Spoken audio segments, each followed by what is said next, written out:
வணக்கம் நேயர்களே. கந்த கடவுள் நமது சொந்த கடவுளை வணங்கி வயலூர் முருகனை வணங்கி அடுத்து மனைவியை கொலை பண்ண டாக்டர் மனைவி, டாக்டர் கணவர் டாக்டர் மனைவியை கொலை பண்ணிடுறான். டாக்டர் கணவர் டாக்டர் மனைவியை கொலை பண்ணிடுறான். என்ன பாருங்க, டாக்டர் படிக்க எவ்வளோ செலவு, அந்த பொண்ணுக்கு எவ்வளோ செலவாயிருக்கும். அதுக்கப்புறம் இவனுக்கு அப்புறம் கல்யாணம் பண்ணியிருப்பாங்க, வரதட்சணை பன்மடங்கு கொடுத்துருப்பாங்க. 2 பேரும் ஒரே ஆஸ்பத்திரியில் வேலை செய்கிறாங்க, ஹாஸ்பிட்டலில் ஒர்க் பண்ணுறாங்க. ஆனால் கொலை பண்ணிட்டானே. என்ன பண்ணுறது? இதற்குத்தான் ஆசைப்பட்டாய் பாலகுமாரா மேரி, இதற்குத்தான் என் மனைவியை கொலை செய்தேன் அப்படின்னு காதலிக்கு மெசேஜ் அனுப்புறான் அந்த டாக்டர்.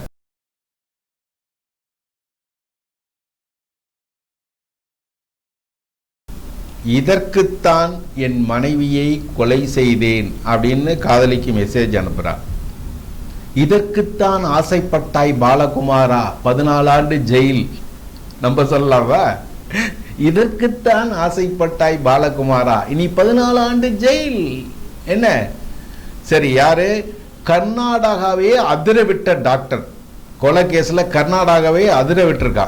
இந்த ஆள் யாரு, இவர் மனைவி என்ன அப்படிங்கிறத பார்க்கலாம். மகேந்திர ரெட்டி, வயது 34.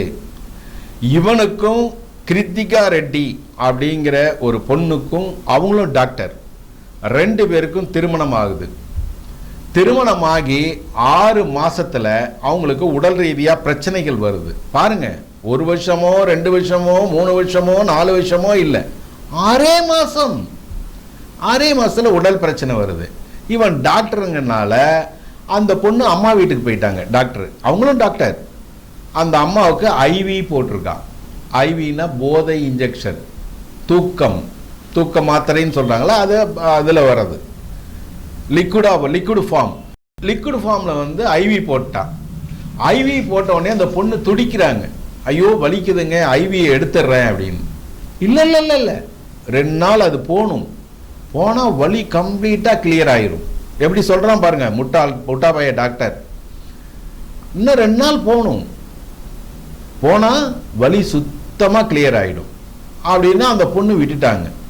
ஒரு கட்டம் 2 நாள் ஆனதுக்கு அப்புறம் மயங்கிய நிலையில கீழே விழுறாங்க. நல்லா கேட்டுங்க, ஒரு டாக்டர் ஒய்ஃப், டாக்டரே ஐவி கொடுக்குறான், டாக்டர் ஒய்ஃப் மயங்கி கீழே விழுறாங்க.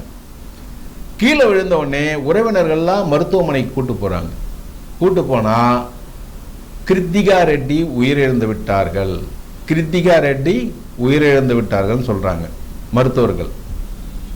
இதற்கு என்ன காரணம் அப்படின்னு சொல்லிட்டு உடனடியாக இவங்க போய் போலீஸ்ல வழக்கு கொடுத்தா இது சந்தேக மரணம் அப்படின்னு போலீஸார் வழக்கு பதிவு பண்றாங்க.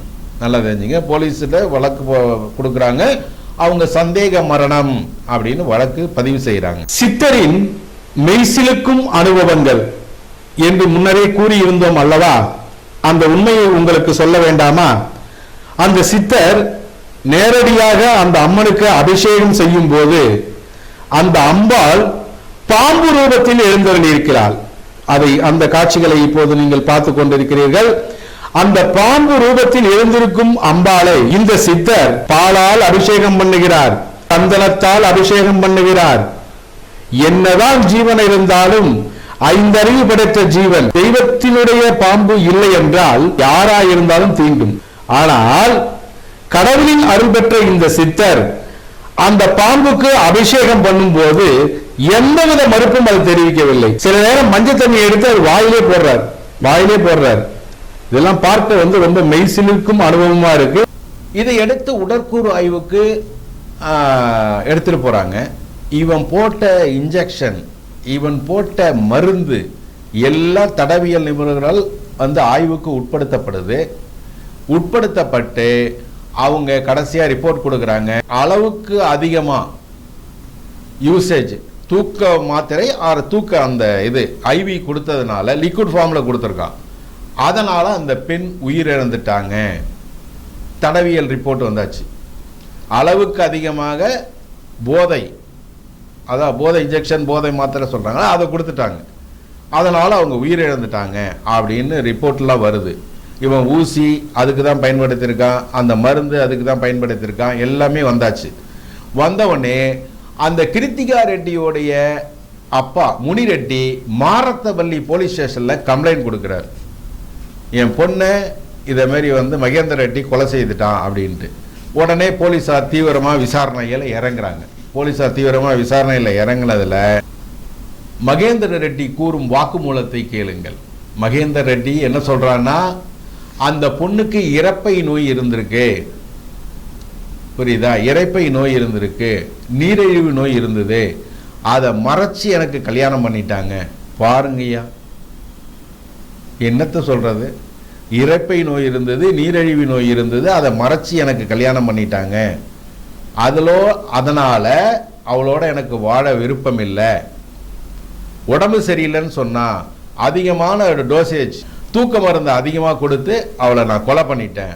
படுவாவி பையல, உனக்கு பிடிக்கலன்னா என்னடா, இவ்வளோ வரதட்சணை இவ்வளோ சொத்து பத்தை வாங்கிட்டீல, அவங்க அம்மா வீட்டுக்கு அனுப்ப வேண்டியதானே?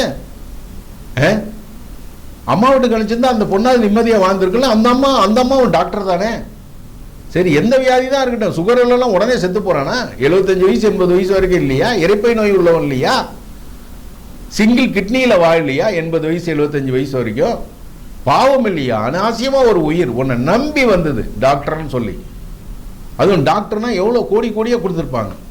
முனிரெட்டி பாவம், முனிரெட்டி அவ்வளோ பணம் கொடுத்துருப்பார், வரதட்சணையும் கொடுத்துருப்பார். கோடிக்கணக்கில் செலவு பண்ணி பொண்ணையும் படுக்க வச்சு வரதட்சணையும் கொடுத்து நிறைய பார்த்தோம். அவினாசி மேட்டர்லையும் பார்த்தோம் இல்லையா? கோடிக்கணக்கான ரூபாய் அட்டை போட்டுருவானுங்க. நல்லா தெரிஞ்சுங்க, ஒருத்தன் கொடுத்து ஒருத்தன் வாழ முடியாது. ஜனங்களே நல்லா தெரிஞ்சுங்க, ஒருத்தன் கொடுத்து ஒருத்தன் வாழ முடியாது.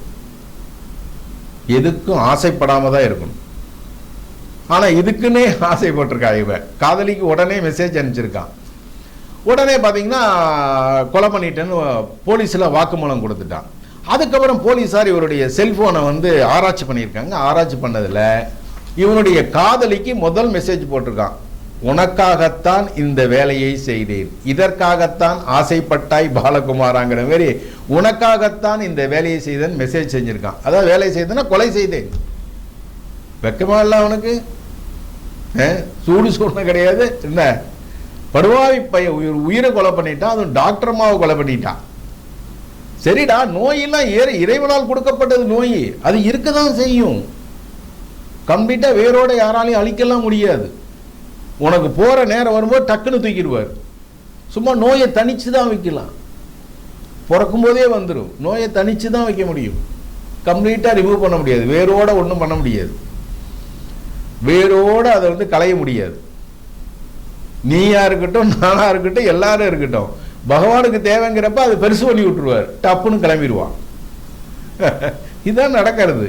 இதை சொல்லுவாள், அவருக்கு சளி ட்ரபிளுங்க, அவருக்கு வாதங்க, ஏதோ ஒரு காரணம். படைக்கும் போதே பகவான் படைச்சிருவார், அதை புரிஞ்சுக்கணும். சரி, இப்போ என்னாச்சு, அவனை கைது பண்ணி உள்ள போட்டாச்சு. அதுக்கப்புறம் அந்த லேடியும் விசாரணை வலயத்துக்குள்ள கொண்டு வந்துட்டாங்க. காதலி, டாக்டருக்கு காதலி. எது மேல எது நடக்குதுன்னே தெரியல. உடல் உறுப்புகள் ஃபுல்லா ஆராய்ச்சி பண்றவனுக்கு இது தேவையா? சரிடா, உனக்கு வாழ பிடிங்கன்னா அவங்க முனிரெட்டிட்டு அனுப்பிட வேண்டியதானே? அவங்க அப்பா அம்மா பார்த்துப்பாங்கல்ல குழந்தைய. படுவாய் போய் ஐவி வெறும் தூக்க மருந்த கொடுத்தே க்ளோஸ் பண்ணிட்டான், கொலை பண்ணிட்டான். 3 நாள் கொடுத்துருக்கான் சார். 3 நாள் கொடுத்தா எப்படி தாங்கும்? உச்ச நிலைமைக்கு போய் உயிர் போயிடும். அதான் இங்க நடந்திருக்கு. இப்ப இவன் 14 வருஷம் உள்ள இருக்கணுமா? போச்சா, லைஃப் போச்சா? இப்ப அந்த காதலிக்கு எத்தனை வருஷம் வருதுன்னு தெரியல. அது விசாரணை வலயத்தில் இருக்காங்க அவங்க. அதனால தக்க என்ன தகாத எண்ணம்பர் வள்ளுவர். எது நல்ல காரியம், எது கெட்ட காரியம், தகுதியுடைய காரியம் எது, தகுதியற்ற காரியம் எது, முன்னாடியே நீ தெரியணும். அதுக்குதான் மனுஷனுக்கு 6 அறிவு கொடுத்திருக்காரு. 5 அறிவு படைச்ச மிருகம் மாரி நடந்தா மிருகம் மாரி போய் ஜெயில தான் இருக்கணும். 6 அறிவு படைத்த மனிதனா இருந்தா பிரச்சனை இல்லை. 5 அறிவு படைத்த மிருகம் மாரி இருந்தா போய் ஜெயில தான் இருக்கணும். சரி நேயர்களே, எந்த பிரச்சனைக்கும் எதுவுமே தீர்வே கிடையாது. அதாவது அதன் போக்கில் போய்கொண்டேதான் இருக்கும். அதை நாம் தடுத்து நிறுத்தக்கூடாது. புரியுதா? புத்தர் சொல்ற மாரி ஆற்று நீர் ஓடிக்கிட்டே இருக்கும், கல் அணை கிணை எல்லாம் அதை உருட்டிக்கிட்டே இருக்கும், எது கூட அது சண்டை போடதே இல்லை, அது பாட்டு ஓடிக்கிட்டே இருக்கும். அதான் தெளிஞ்ச நீரோடையா இருக்கு. வாழ்க்கை அது போக்கில் நீங்கள் விட்டுட்டீங்கன்னா எந்த ஆபத்தும் வராது. நீங்கள் மடை மாற்றினாதான் பிரச்சனை. இதை விட்டுட்டு அடுத்த காதலியை லவ் பண்ணிக்கலாம், இவளை கொலை பண்ணிடலாம்னா ஒன்றும் நடக்காது. உயிர் பாவம் இல்லையா? 14 வருஷம் கம்மி பண்ண வேண்டியதான். மகேந்திர ரெட்டி டாக்டர் 14 வருஷம் உள்ளதா இருக்கணும். ஓகேவா? யார் தலையெழுத்தை யார் மாற்ற முடியும்? நன்றி நேயர்களே, மீண்டும் அடுத்த நிகழ்ச்சியில் உங்களை சந்திக்கின்றேன். நன்றி, வணக்கம்.